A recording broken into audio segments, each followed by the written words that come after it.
What's up everyone, this is Fever Gaming here, bringing you my top 15 PlayStation Vita games ever released on the system. It was very difficult to compile 15 PlayStation Vita games into one list because there's a lot of PlayStation Vita games out there that I haven't played yet that are actually amazing, but these are the games that I played from start to finish that I truly enjoyed, and I hope that you also enjoy them in the video as well. At number 15, we have Sound Shapes, one of my most anticipated games when the PlayStation Vita was announced, and I got a trailer for it. It's a very classic platformer game that actually has delightful music in the background, and essentially once you progress through the level, you get to uncover that music, so it actually is with the platform. So when you jump, you get to hear a beat, and it's just a cool game. You have to really experience it, especially on the PlayStation Vita with some headphones. You enjoy the music, the platformer game is simple, and it's just amazing. It's something different, and I just loved it on the PlayStation Vita. At number 14, we have Need for Speed Most Wanted, a console game that was also released on the PlayStation Vita, and it's actually one among few open world games that exist on the Vita, and very similar to the original Need for Speed games in the series, where you can go ahead and drive around the city, and this is where you can go ahead and discover different races, different cars, that sort of thing. And it pretty much did the same thing on Most Wanted, a little bit more progressive with different graphics, different cars and stuff like that. The PlayStation Vita counterpart played amazing with great graphics, with great music and all that. You could also play with online multiplayer with different people, and so the whole experience on the PlayStation Vita was actually more So the PlayStation Vita experience was more than I actually would have thought. I thought it was going to be like whatever, but the fact that they had the same kind of formula with the open world on the PlayStation Vita, I was really surprised about that. Very fun game, a lot of amazing cars. Obviously the graphics a little bit down, but hey, it's the PlayStation Vita. The game runs amazing. It's a great game. I truly enjoyed it. It's among the only few racing games that exist on the PlayStation Vita, and this is actually a great game, and I'm really happy they did a good job on this. At number 13, we have Rayman Legends. I think a game and franchise that's actually overlooked by a lot of people, which is unfortunate, because it's a great platformer game, especially on the PlayStation Vita. This game was also a console counterpart and was released on the PlayStation Vita with extra levels because the Vita has touchscreen capabilities, and they actually utilize that really efficiently and really good. So they add different kind of techniques to kind of move around with the touchscreen. Obviously, there's specific mini games within levels that you actually have to use a touchscreen. Overall, the whole game enhances the experience on the PlayStation Vita, and truly one of the beautiful games. It's 60 frames, it's beautiful, it's a great fun game that you should definitely play if you haven't already. At number 12, we have Assassin's Creed 3 Liberations, which is kind of a spin-off game of the Assassin's Creed 3 world because it takes place in 1765 when the Northern Revolution was happening, and you don't play the same assassin you played in Assassin's Creed 3, but actually a different character. Her name is Aveline, and it's a really amazing open world game, which again, it's very few. The PlayStation Vita game does not have a lot of open world games. Assassin's Creed 3 Liberations was among the first to actually have that, but also still take the elements from the Assassin's Creed franchise, which is like pickpocketing, fighting, maneuvering around, discovering new areas and stuff like that, meeting new people. The game on the PlayStation Vita runs well. Obviously, there's a bit bugs and stuff like that, but considering the fact that it's an open world game, it's a huge, massive game. I personally loved it. It's a great addition to the PlayStation Vita platform. And if you haven't played it, you should definitely look into it, especially if you're an Assassin's Creed fan. At number 11, we have Little Big Planet for the PlayStation Vita. Now, I'm a huge fan of Little Big Planet, especially when it came out on the PlayStation 3. It was actually one of the reasons why I got a PlayStation 3, because of Little Big Planet, because it was just a simple platformer game that you can go ahead and play and obviously create levels, which I thought that was like the coolest thing ever. User-generated content where you can go ahead and have more value to that, where you can also create different levels and share with people. Like, the whole idea behind that was just amazing, and they took that same approach and concept to the PlayStation Vita, but obviously used the rear touchscreen, and all that other stuff. It made the game itself on the PlayStation Vita all that fun and lovable. You continue this series by playing Sackboy, a lovable character, and obviously it's a different kind of world and theme of it. It's a carnival theme. The levels are well designed. You still have that online multiplayer integrations where you can go ahead and you create your own levels and stuff, and obviously share and play other people's levels. The game is just fun. I love it. It's a great platformer game, especially when you're on the go. And if you're a Little Big Planet fan, you have to have this on the PlayStation Vita. It just enhances that experience on being able to play Sackboy on the go.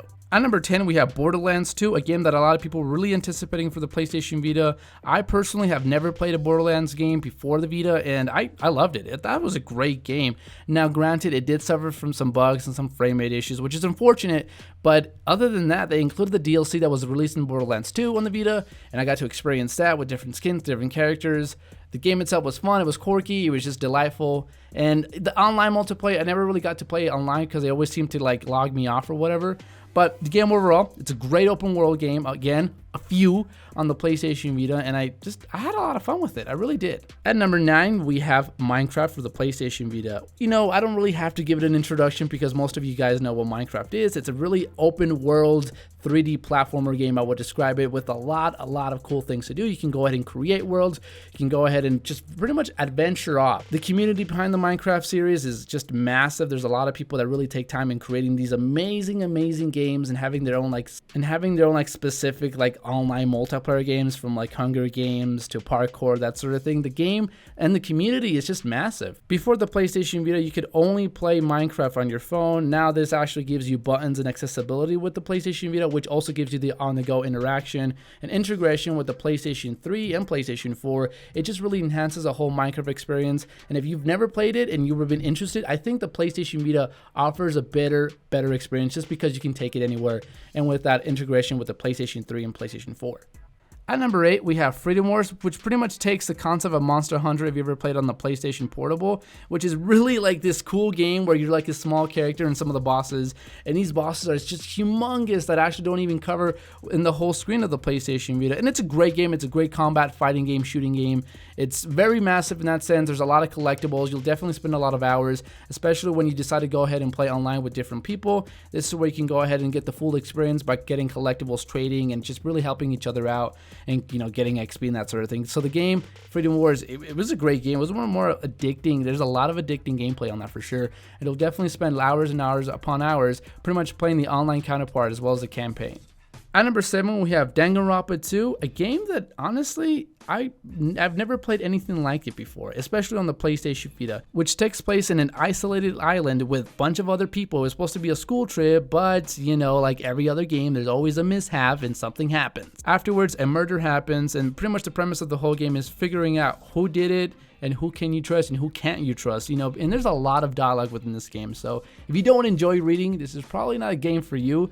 But if you do, if you like this sort of like different, like what's going on, I can't trust anybody, like Pretty Little Liars, this game is really cool. Like it's a cool little different concept than anything I've played before. And even though the characters may seem lovable, you may have to like look back and maybe like say, okay, maybe this person was not that good of a person.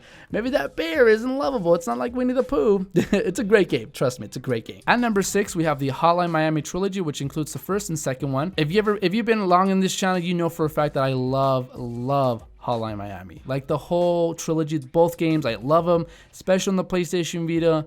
The soundtrack on it, the gameplay, the mechanics, it's so simple. It looks like a 16-bit simple game. We're like, oh, this is a boring game. No, trust me, it's a fast-paced game. You're gonna die a lot. There's the music on it is just catchy and just like it's a great game overall. And the premise of it is that you're essentially a killer, and you get these phone calls. You don't know exactly who's coming or who's telling you this, and then you're just pretty much instructed in order to kill the Russians. And afterwards, you still don't know what happened or why you're doing that. So it has a weird story where it's more than just playing and killing people. You kind of want to figure out what happened, who are you, and you have to play along with the game to kind of reveal that a little bit more of who you are, why am I doing this. Great game, very fast paced. You're gonna die a lot, but the soundtrack, oh my gosh, dude.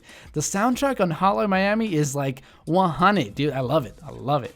At number 5, we have Gravity Rush, a game that takes a different concept where gravity is actually your ally and actually helps you out discover more about yourself and about the world that you live in. So you play a character as Cat, and you have, a cat. So, and then with the gravity, with the motion sensing that the PlayStation Vita offers, you can go ahead and manipulate the world you live in and also help you defeat bad guys. Essentially, this is a way you can go ahead and maneuver around by actually moving the PlayStation Vita. It's a great concept. It relies more on the motion sensing than it does on the buttons. It was a different game. I wasn't really expecting much from it. I honestly thought I was going to get bored from it. But I think that the character, the development, the story, and your background story and all that stuff really just kept me engaged on the PlayStation Vita. And the motion sensing, which adds a different kind of approach and add-on to that, was just overall amazing, and I loved it. At number 4, we have Tearaway for the PlayStation Vita from the creators of Little Big Planet. Again, Little Big Planet, Media Molecule makes some of the most amazing games, especially on the Little Big Planet series. Tearaway it's just another additional icing on the cake for the PlayStation Vita. This game essentially takes place in the 3D platform paper mache world, using the motion sensing and the touchscreen, you actually get to advance and play different levels and different perspectives with the touchscreen and that sort of thing. It's a game that actually requires you to use your brain a little bit to kind of go and maneuver around these levels, where it's not like a simple game. You actually have to kind of think about, how do I get to the other part? How do I get across? And that sort of thing. The game overall is amazing, especially if you're a huge like Instagram and Pinterest. Like the art of it is just amazing. I love it. It's just an amazing game. It's really creative. You definitely have to check it out. At number 3, we have Killzone Mercenary. Now, beyond the graphics, the game displays what the PlayStation Vita is capable of with its system, providing you some of the beautiful graphics that the system has to offer. The game takes place in the Killzone universe. Pretty much you're a mercenary. Instead of aligning yourself with the Hellgun of the good guys, money matters more than lives. So based off of that, you go for the bigger paycheck. If this person offers you $1 million, you go with them, you align yourself with them, and you're pretty much instructed to kill whoever it is. It was a really cool concept for the game, because it's like, oh, that's cool. Money matters more than anything. It's like 50 cents, you know? And the game, the mechanics, the guns, the sounds, everything of the game, the campaign was amazing. Where you get most of your value, where you actually get to have more fun, is when you take that into the online multiplayer universe. Killzone Mercenary was one of the games that I played non-stop multiplayer when it came out. I was so addicted to this online multiplayer game of it. I was so addicted. It was so fun. It's great. It's not like Call of Duty, where it's like, you know, paper mache, you move around super quickly. There's a bit of a mechanic to that. There's some power. There's some weight into the guns and stuff like that, and different weapons do matter instead of just using the same pistol over and over and over. It's a great game. I loved it. The sound, the game, it was a great game overall. I cannot emphasize how great of a game this was.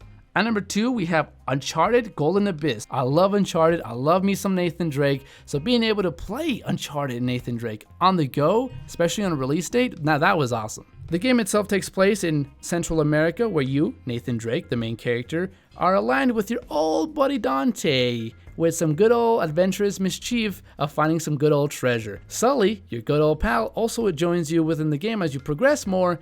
And the game, if you've never played an Uncharted game, you're missing out. Okay, it is similar to Tomb Raider in that sense, where you get to climb and stuff like that and shoot people. It's a great adventure game. There's some puzzle pieces. You know, the PlayStation Vita's capabilities of having the touchscreen and the rear pad also go into the game itself, like motion sensing when you're sniping. When you're climbing, you can go ahead and use a touchscreen instead of having to press the button over and over and over. You can go ahead and command it. The game itself is amazing. I wish it had a multiplayer. It did not have any. It was just straightforward campaign where you can go ahead and do a lot of collectibles, trophies, that sort of thing. And Nathan Drake on the PlayStation Vita was a beautiful execution from Sony, and I'm glad they did that. So, throughout the list, we covered a lot of PlayStation Vita games. These are the honorable mentions that unfortunately did not make the top 15 list, but you should definitely check out when you have the chance.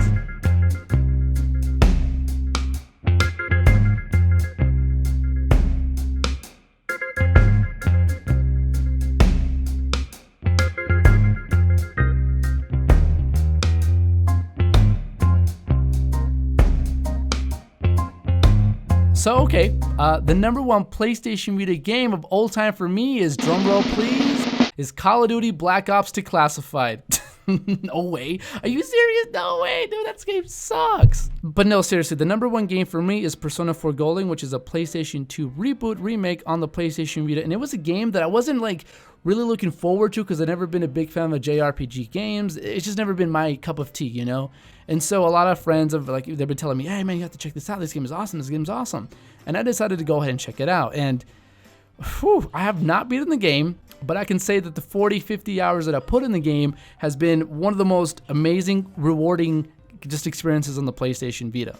Now this game, you essentially play a high schooler and you're introduced in this beautiful world, as well as colorful characters. Some become your friends, some become your allies, and some become your foes. So there's a lot of story mode elements within the game. Obviously, as you progress, you get to meet new people, you get to encounter and finding out that maybe this person wasn't your friend, that sort of thing. It's a lot of cool legitimate life experiences, I think, from this game that just really enhances the experience overall. I really did put like around 50 hours on this game because it gets addicting. Obviously, it starts a little bit slow, but then afterwards, after you progress, you get really hooked in these characters and this environment that you're in. Now, this is coming from someone that's never been a big JRPG fan. To make it my number 1 game just shows that this game is amazing. You just have to really, I don't want to ruin anything, but the game, you have to check it out if you haven't already. Hey guys, that was the end of the video. These are my top 15 games on the PlayStation Vita. Hope you enjoyed this video. Make sure to give it a like, subscribe if you haven't already. Definitely check out my other videos, and I'll catch you guys on the next one.